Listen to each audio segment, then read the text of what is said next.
Welcome to the episode of Just One More Fix. This is James.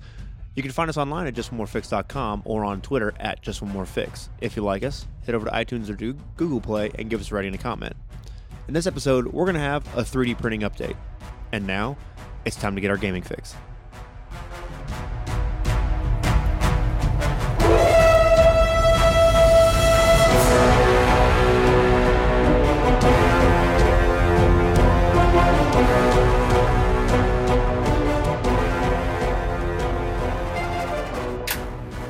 I'm Kier. And I'm Alyssa from In Defense Of, a proud member of the Gonna Geek Network, just like the one you're listening to now. The opinions expressed are those of the individual hosts and guests. Be sure to check out all the other podcasts available at GonnaGeekNetwork.com. And get ready, because geekiness begins in 3, 2, 1. Welcome to Just One More Fix. You may have noticed I am all by my lonesome in this episode. That's sort of because we've had a couple scheduling issues and stuff in the holidays coming around, so you guys know that always makes things a little bit difficult just to maintain your average gaming, let alone trying to maintain gaming and podcasting. In addition to that, we've had a lot of 3D printing going on here, and that has slowed things down for us because my printer is in the same room that we record our episodes in, and it's got a lot of squeaking and squawking, and it's not terribly loud, but it definitely gets picked up to the mic. So that's just sort of created a few delays for us because I'm working on a pretty large project, which we'll probably get into here in a little bit. So that's kind of where our topic for today comes from. So I know we had a 3D printing episode about a year ago now, I think it is, between 8 months and a year. And a lot has changed, and there's a lot more people, a lot more companies putting out quality 3D models and products and that kind of stuff. So I thought we might address a little bit of that because, one, I just love 3D printing. I think it's really cool, and it's added a lot to our gaming table.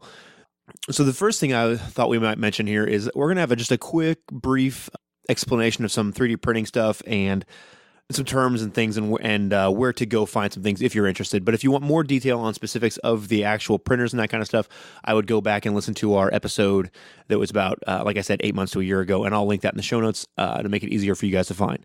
So something that I saw recently, I think it was on Reddit, was 3D printing versus molded, plaster casted terrain. And I will say there are definite benefits and drawbacks to both. And I thought I might kind of go through and clear some of those up here because there seemed to be a lot of confusion that I saw by people that they either only had experience with one or none experience largely with 3D printing. So just to clear some of that up, I don't have a lot of experience with plaster molding things, but I have done a fair amount. And all of my experience has been with the Hurst Arts molds. And none of the companies, I guess I should mention that none of the companies that I'm going to mention or products that are out there that I'm going to talk about, are we affiliated in any way or do we get any kind of a kickback? I just want to recommend them because they are things that have worked well for me. So like I said, when it comes to molding, all of my experiences with the Hurst Arts product, and they are great stuff. If you want to mold or do plaster casts, that is where I would direct you to go because their stuff is great. The molds are durable and they work great. And I have no complaints at all with using them or the end product. Where I come down is more about time. So while the detail that you're going to get out of a plaster mold is always, in my opinion, going to be better, unless you buy a very, very high-end printer, the molds are always going to have more detail. And if you're looking to make like a diorama piece or something that's more of a piece of artwork, then I would definitely say to go more towards the 3D molding side and the printers and the plaster side of things. But on the other side of that, if you want something that looks good at 3 feet when you're standing above your table and has miniatures on it and can give you a better physical representation of your encounters and dungeons and buildings and whatnot, then I think, in my opinion, 3D printing is the direction to go. First off, because I set my printer up and I leave and I go to work and then I come back and things are done. So it's very easy that way. It's very labor intensive in terms of the production side of it. Now, when it comes to painting, that's all about the same. It's however much detail you want to put into your models, whether that's just a simple primer coat, a dry brush, and a wash, which is most of how mine are done. The painting is about the same amount of time. The only thing I will say is that being that you can print in specific colors, you can make your priming a little easier, I guess, but it's not enough to really make too much of a difference. The second piece of it is durability. A lot of us travel to game, so you're bringing things to and from different houses or different gaming shops to be able to game with, and the durability of plaster is not the best. Even if you use the dental plaster, it can kind of, if you drop them, it may survive one drop, but it probably won't survive two or three. Whereas with my plastics, I can just throw them around. I'm pretty careless with them, to be honest with you, because they're very durable and I just don't have to worry about them cracking or breaking generally. And even if they do, it's a lot easier to just print a new one than sometimes to put things back together and re-glue and then touch back up all the plaster bits. And especially if you've put a lot of time into painting those ones, like I said, because they're almost like an art piece, I would be very hesitant to travel with the plasters because I've had problems with that in the past. Essentially, everything else is almost identical. It's just the production side of things. It's very different, and the durability. Cost is negligible. Obviously, you've got to buy the molds, and you've got to buy the printer and the files, although some files are available for free. The plastic and the plaster cost is negligible in how much they cost. Buying a giant bag of decent plaster is about the same as buying a spool of filament to print your models with. The time is a big saver for me, though, so when you use your 3D printer, you don't have to sit there, you don't have to pour into the mold and make sure they're good. All I do is get it set up, load up the models, set it to print, and make sure my first layer goes down, and then I leave, and I just leave it be. And I've let my printer run on some prints for 36 or even 48 hours, and I might check on it occasionally to make sure nothing is going terribly wrong, but I generally just let it run. I think that's pretty much where I come from when it comes down to these plaster molds versus the plastic models. Now, I will say I don't want to shout anybody down for using plasters because, in my opinion, they do generally look better. But I think as time goes by and the 3D printers get a little more upgraded and updated, and just like anything, the quality is going to go up and the price is going to come down. And I think that if you get more accustomed to the 3D printing now, it will serve you better in the long run. But if you're looking to do those diorama pieces or those really high quality painting jobs, I would go with the plasters first. So, all right, now we're just going to do a quick overview of some equipment and whatnot in case you haven't listened to the first episode about 3D printing, and just to make sure that we're all on the same page. So when it comes to selecting a printer, most of them, unless you get into the very, very high end of printers, it's really all about the size of what they call the print bed, which is the space that you can print on. So if you're just looking to print something small like minis or terrain, which is generally printed out in 2-inch by 2-inch sections, maybe a 4-inch by 4-inch, you can go with a smaller printer, which is usually in the $150 to $200 range, and they will do everything that you want just fine. You may find that it takes you a little longer to get things done because you can only print one piece at a time, but it's just whatever you're willing to take on in the price range that you're willing to go into. Now, if you're wanting to print multiple pieces at the same time, or if you want to use your 3D printer to do other things, we use mine to make cosplay stuff. We use it to just print all kinds of things. Greg, who's been on the podcast, uses his to print Christmas tree ornaments. He made a Star Wars garland with Death Stars that went around the lights. It's basically limitless what you can do with it. So it really, when it comes to selecting your printer, it's just whatever's in your price range and the size of print bed that you want to pick. Now, I will say I would always err on the size of a bigger print bed versus a smaller print bed, because once you get it, you can't really expand the size of your print bed. After that is your software, which all the software that I use is free. I'm a big fan of open source stuff. So the slicing software, which is kind of what tells the printer where to go and how to print things, came with the printer, and it's called Cura. I use 123D, Mesh Mixer, and Blender to sort of either create models or adjust them, which you don't have to have any experience or even have to have those programs to be able to print things. You can just get the files of the models, load them into your printer, and then you're up and running and not make any modifications.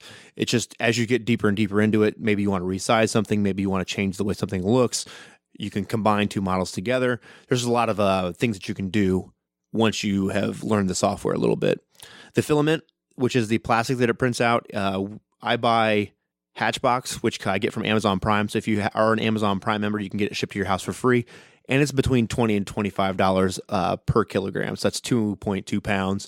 And it prints a lot. That will print a lot of models, depending on size and how much infill you make them have, which is the sort of like the structures inside of it, of a solid, to make sure it feels solid, because they're not actually solid plastic unless you make them be that way. There's no need to, because you're just wasting plastic, essentially. All of my models are printed with 10% infill generally, unless it's something that has to be like structural to actual bare weight. So I have a few upgrades on my printer that I've actually made to make it a little more rigid, and they are actually attached to the printer, and they are either at 50% or 100% infill. So, but for most of your models, they're not like structure load bearing, so it's not a big deal. And like I said, most of those are 10%, and that 1 kilogram of plastic will go a long way. All right, so that's the long and short of the pieces of the printer and the stuff that you need in terms of software and plastic. Now, when we did this the last time, there was really only 1 or 2 people that I knew of that were making quality models to put out to be able to print, and most of them were terrain-based, and that was Fat Dragon Games and Printable Scenery. Now, they both still exist, and they're both still out making great stuff, so I would still continue to recommend them.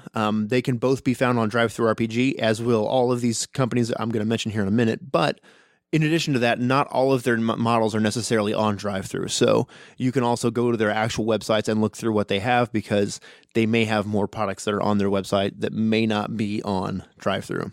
So like I said, Fat Dragon Games, they have what's called Dragonlock is their the brand name of their models that go together, but they have dungeons and villages and cavern terrain that you can put together to make whatever it is that you want. And all of these pieces, when you print them out, generally speaking, they are in 2-inch by 2-inch blocks, so that you can custom make however you want, whether it's turns or 45-degree angle turns or dead ends or doors or anything, archways. Just take a look at what they have, because there's so much out there.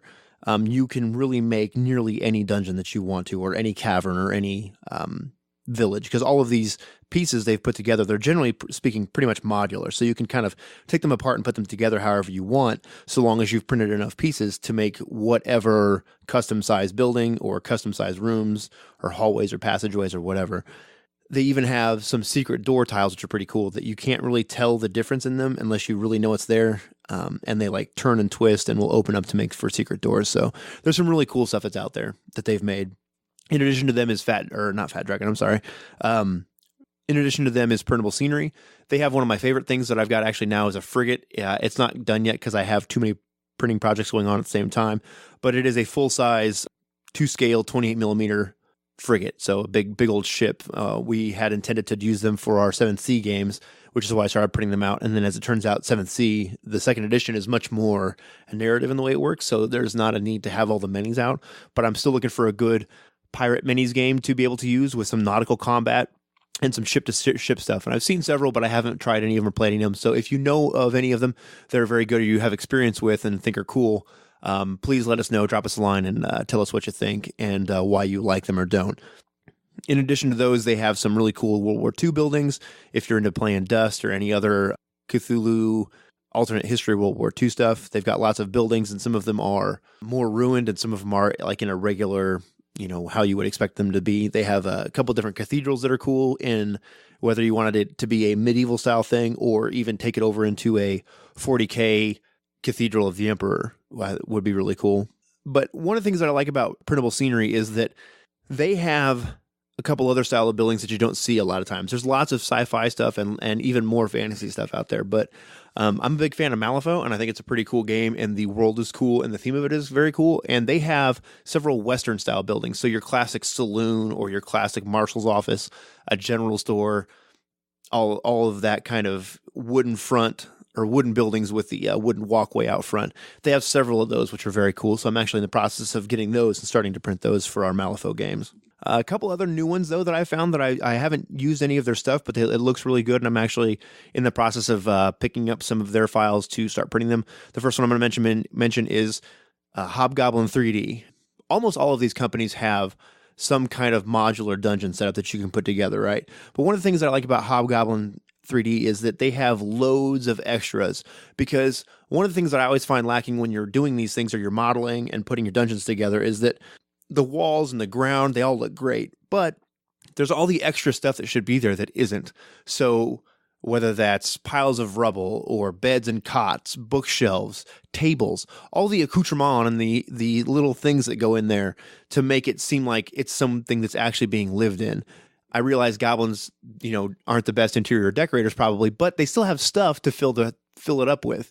The other thing it does is it adds a little more realism to the combat. So when you go to move into somewhere and you're going to have your bar fight or your fight in the living quarters of the goblin tribe, there's all this stuff that's in the way that should be there and could, play a role in making things easier or more difficult in terms of how the combat plays out. And secondly, when you have your minis out on the table and they're inside there with your 3D printed terrain and everything, it looks really good. And it really evokes a certain, I don't know, it really just provokes your imagination in a different way because it's so tangible and it's right there. It's not just lines drawn on a piece of paper or a piece of graph paper or a dry erase board. But then when you add on top of that all these extra little bits and pieces that go in there, whether that's bookshelves and beds and tables and chairs, it adds just a certain amount of, or it takes that immersion to another level when you're looking at it and trying to figure out what you want to do. And then even if you want to look at it tactically, it gives you other things to do, whether that's pinning people against the wall between tables and chairs, or whether that's flipping tables up to use them for cover to hide from bullets and arrow fire, or whatever it is. It just adds a whole nother level of awesome to your game, I think, is all I'm trying to get at. Now, Hobgoblin has other dungeon tile, other modular terrain, like dungeon and sci-fi terrain, but what really caught my eye with them is the amount of extras that they have. Second Dynasty is another one to take a look at. They have a lot of sci-fi terrain that looks like starships that you can kind of put together, and if I remember right, they have already some laid out starship plans, which are really cool because it has this nice sleek design, and when you look at a dungeons kind of sprawl out, right, in all directions. But in terms of a spaceship, it's all kind of streamlined and it all has to kind of form within this shape of the whole.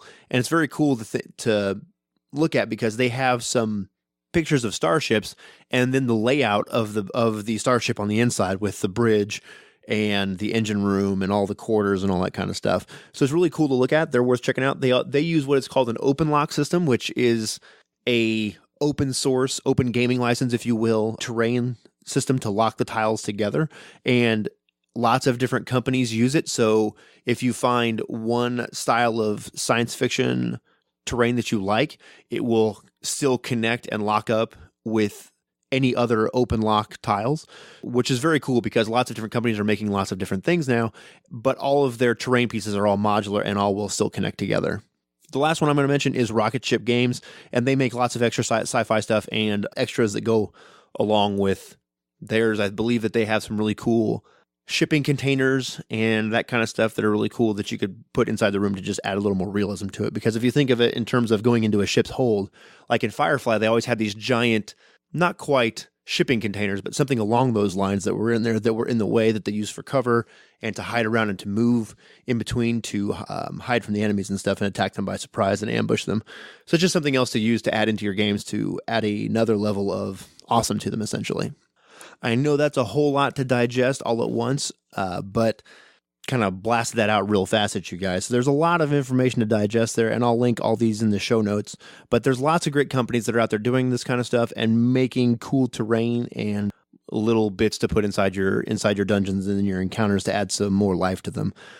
Another thing that I will mention is that there is a website called Thingiverse that has lots of free things that you can print off. They're all produced under the Creative Commons license. So while you do have to purchase all the other ones that I mentioned before from Fat Dragon and Printable Scenery and whatnot, the ones on Thingiverse are all free. You just can't print them and sell them, essentially. They're produced on their Creative Commons license.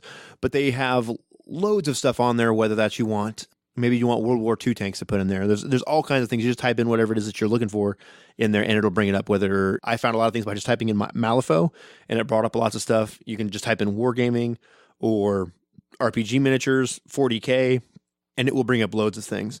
Now, what I don't advocate for is sort of like the piracy side of this, because there is a big component of that to 3D printing. So I will always buy minis from the producers because there's a certain amount of quality that comes with like the Malifaux or the 40K minis that you're just not going to be able to get out of your 3D printer. It's just not going to happen.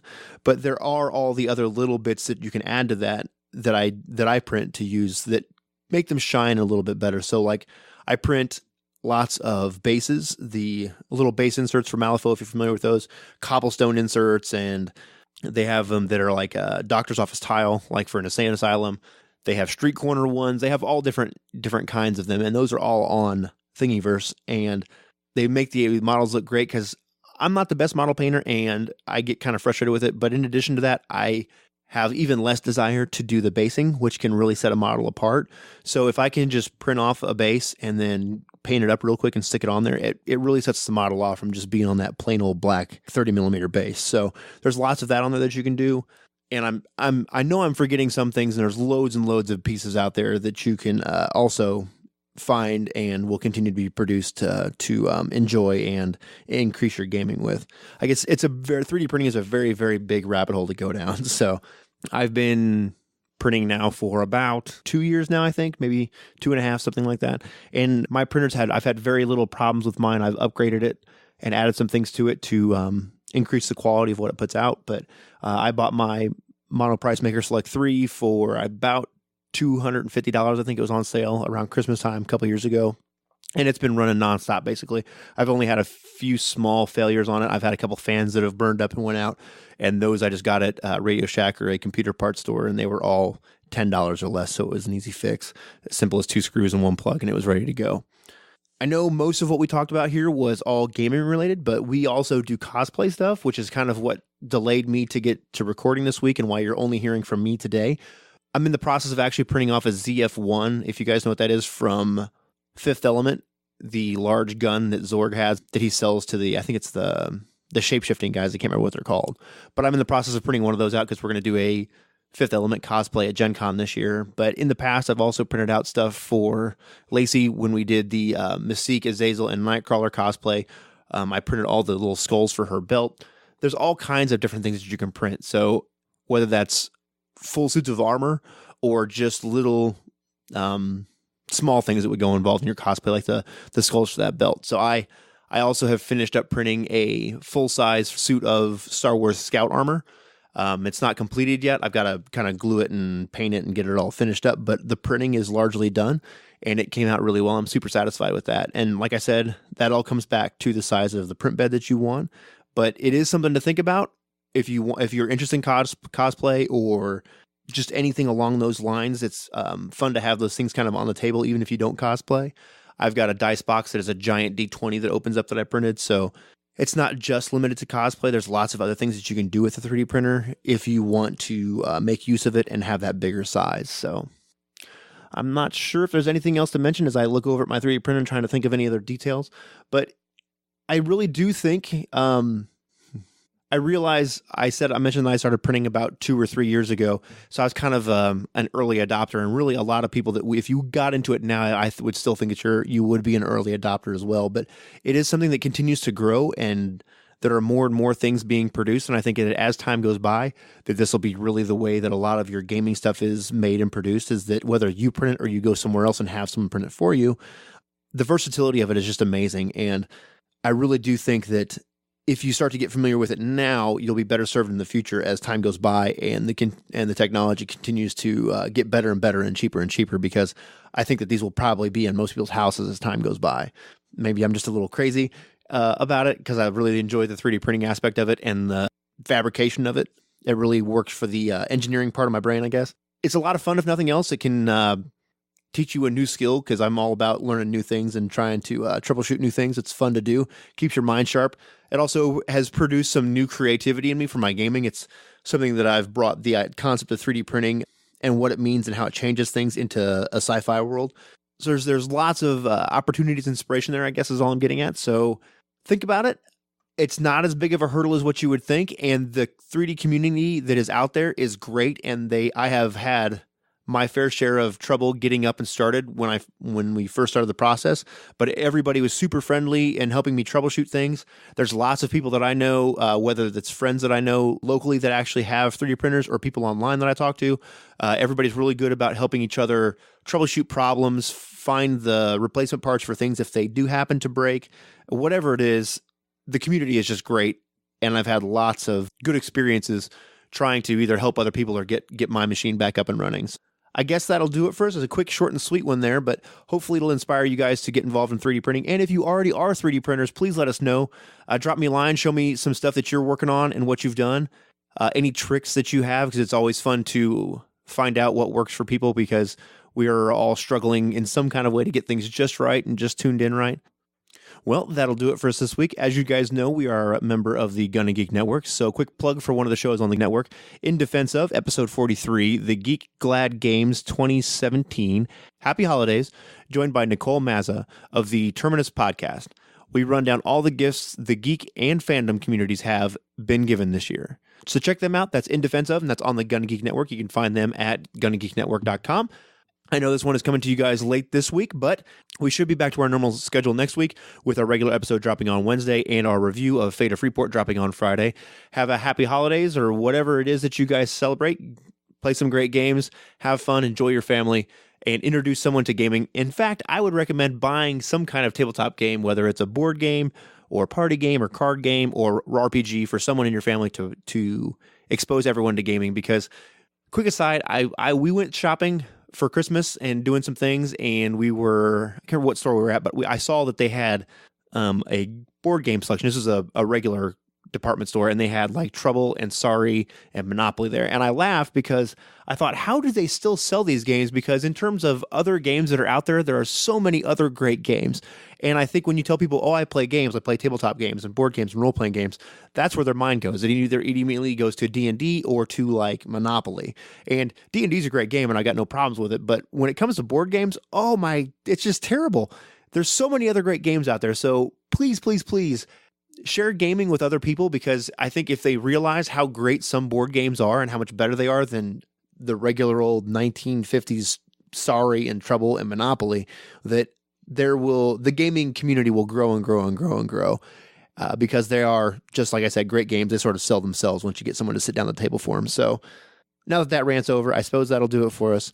As always, you can support us by following us on Twitter at JustOneMoreFix, or you can also support us by giving us a rating and a comment wherever it is that you find us. But the best way you can support us is, as I said, by recommending us to someone who does or doesn't game already and doesn't know about us.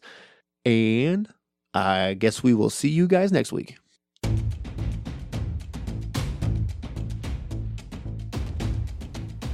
Thanks for listening. This has been another episode of Just One More Fix. Music has been provided by Kevin MacLeod. You can find him at incompetech.com. You can find us at justonemorefix.com. And follow us on Twitter at JustOneMoreFix.